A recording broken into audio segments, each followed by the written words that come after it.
Guys, it's early morning here and I decided to do a walkthrough of the gardens that I have here.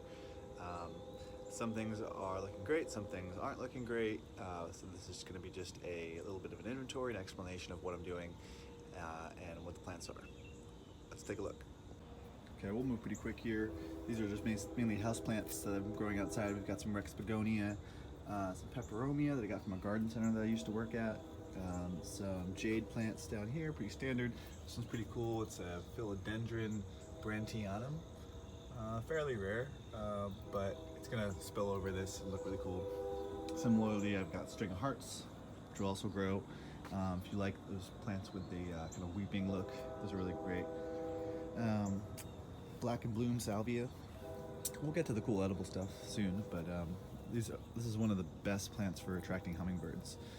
And bumblebees love it too. It's got these blue flowers. You want to look for the perennial version if you can, because there's two versions, there's black and blue and black and bloom. Got a bird of paradise, a bunch of succulents. This one's really cool. This is a prickly pear cactus. It has 0 spines and 0 glochids. It's going to be totally smooth there. Got a San Pedro cutting, trying to root. These are the Maximilian sunflowers, so they're perennial sunflowers native to North America. Pretty rare sweet potato. Oh, there are the bees. Yeah.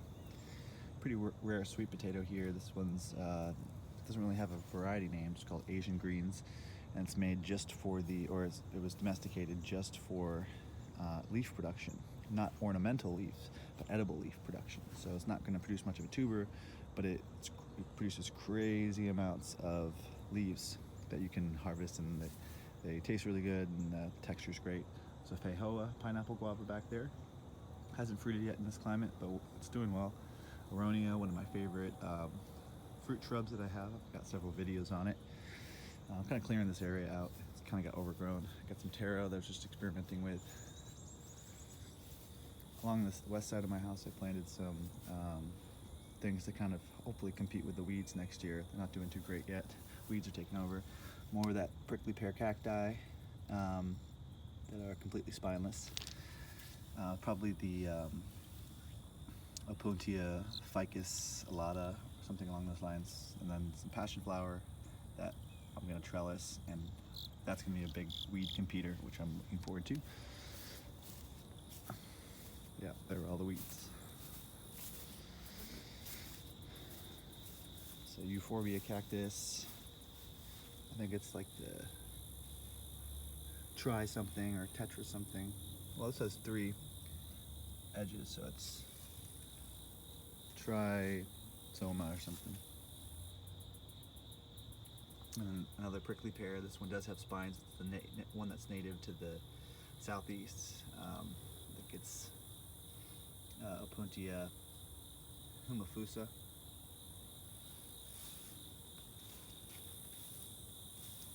Got the line of pawpaw trees, seedlings. So I don't know exactly what variety I'm gonna get, but they're not seedlings of wild varieties. They're seedlings of named varieties. So they should be pretty great. This is my messy little kitchen garden that needs some love. Trying some cool stuff out. The purple Cherokee tomatoes grew like crazy this year. So I cut it way back to just one stem because they were like ripening on the ground and rotting, and it wasn't good. So I've got another good 2 months of growth left this season, so maybe I'll get some more tomatoes. This one's super duper rare squash called loche from Peru, and again, I've got plenty of seeds, but I wanted to plant one now to see if I can get it to grow, maybe flower before the end of the season, but we'll see. But yeah, the squash is eaten like truffles are in France. They just take little shavings of it and put it in their foods because it's like very aromatic. The seeds smelled like Fritos. It was really crazy. Just some sun sugar tomatoes. They're really delicious.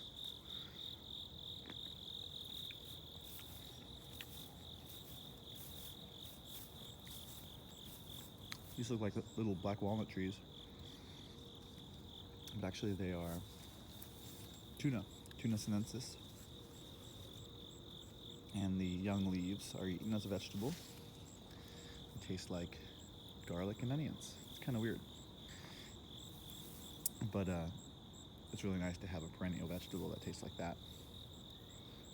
Next to it, got the pigeon pea I'm trying out. This is a day neutral pigeon pea, so it's flowering and already got peas on it, so I'll definitely get seed by the end of the season. But typically it's more of a tropical.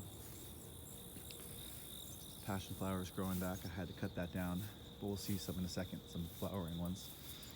We've got some magic, I think it's called magic basil or Thai magic basil, and it is sterile, so it just kind of keeps flowering all season long. It's great. This guy right here that's kind of getting overgrown. Oh, look at nice little garden spider there, keeping the fruit flies down from all of the rotting tomatoes here. But this one here that's kind of getting overgrown is a hazelnut, but it's a dwarf variety.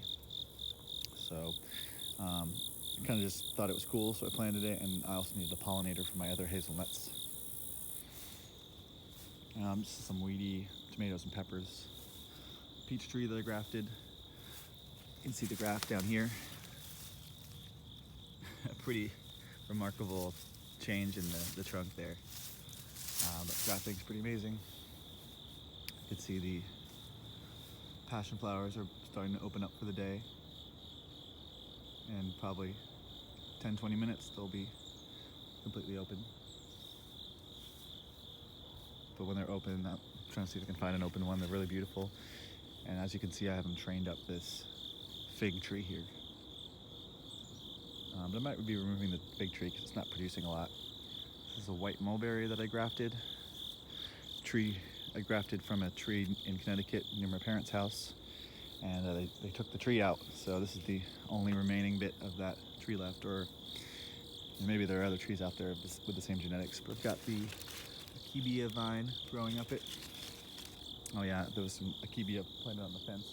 You of course need 2 akebias to get fruit, so you need to have 2 different varieties.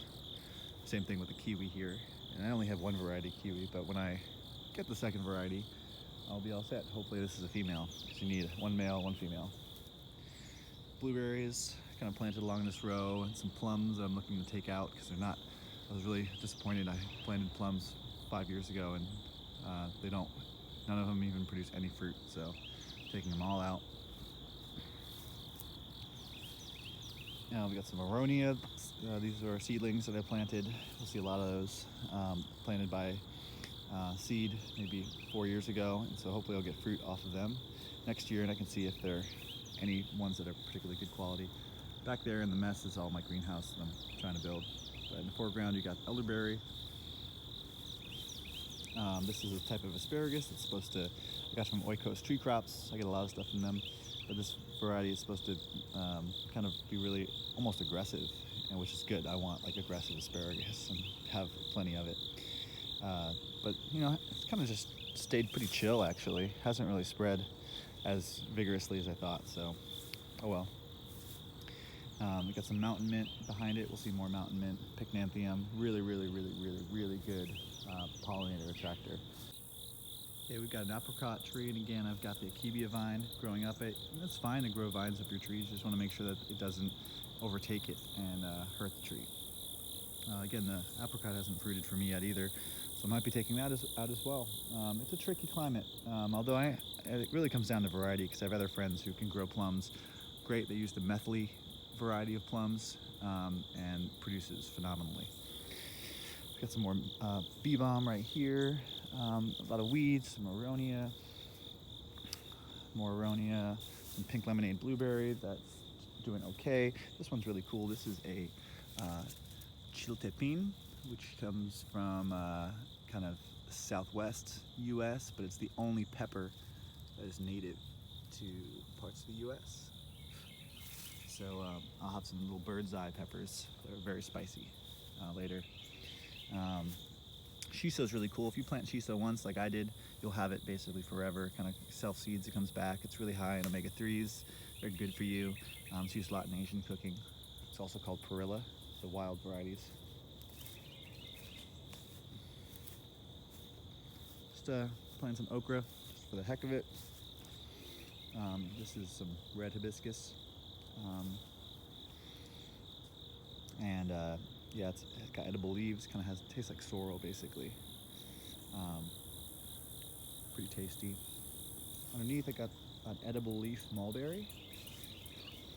And I have it trained like this so that literally once it's fully grown,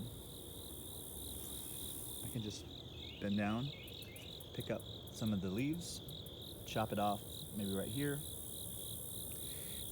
Next day come back when I'm cooking, chop off these, and they'll be much bigger at the time. And because you want to have as many young leaves as possible, so bending it down like this makes a lot of young leaves.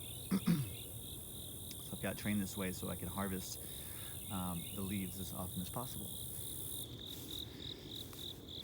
This looks kind of weedy here, and it is, but an experiment I'm doing this year, it's not going too well.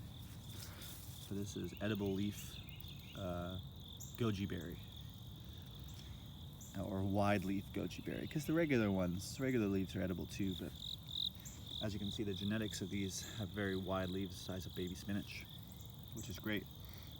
They really didn't seem to like the spot that I put them in. The soil's great, but it gets full sun, and plus, I didn't do a lot of weeding, but even when I was doing weeding, they still weren't doing great, so we'll see how they last. Maybe they'll do better next year. Got more of that sweet potato though. Sweet potato's doing great.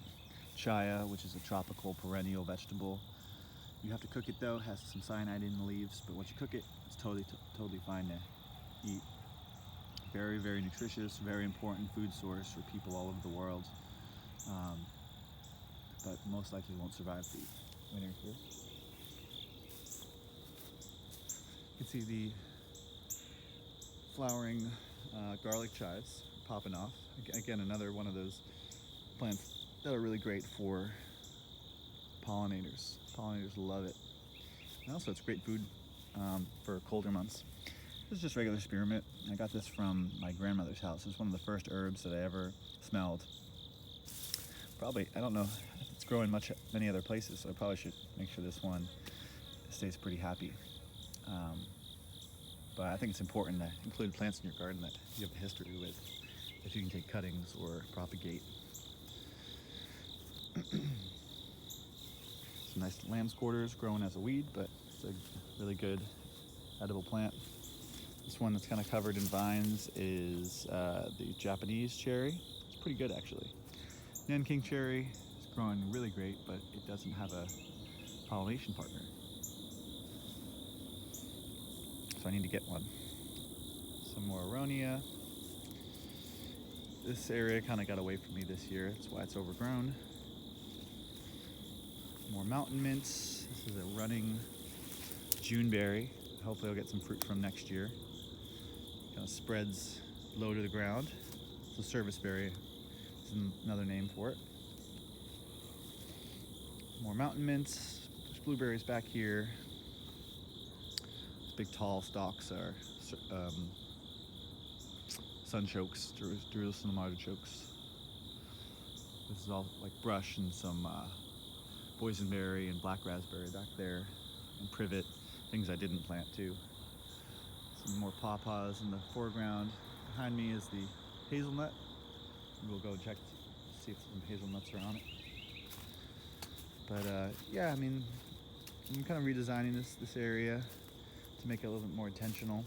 As you can see right now, there is some neglect, but the nice thing about doing this forest gardening approach is you don't have to spend a lot of time. You can just come through once or twice a year and just pull out the species you don't want anymore, or and you can kind of just free your plants from vines, or you could cut down any weeds, and you don't have to actually intensively cultivate an area. So for example, on the hazelnuts, a hazelnut right here, 2 of them. Should be ready pretty soon. This variety isn't super productive, but it also doesn't have a pollination partner, which I've heard that hazelnuts do a lot better with a pollination partner. So I planted one next to it, and then there was the dwarf one that we saw earlier. So between those two other ones, hopefully it has enough pollen to go around.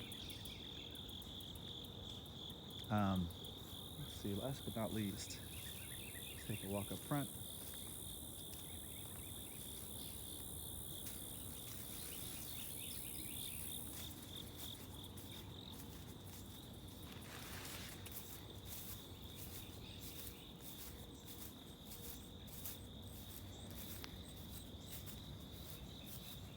These are all my pecan seedlings. And I'm inoculating them with white truffle mushrooms in the roots. So whenever I give these away or sell them or whatever I do with them, I'll be giving somebody a pecan tree that's going to last hundreds of years, and then also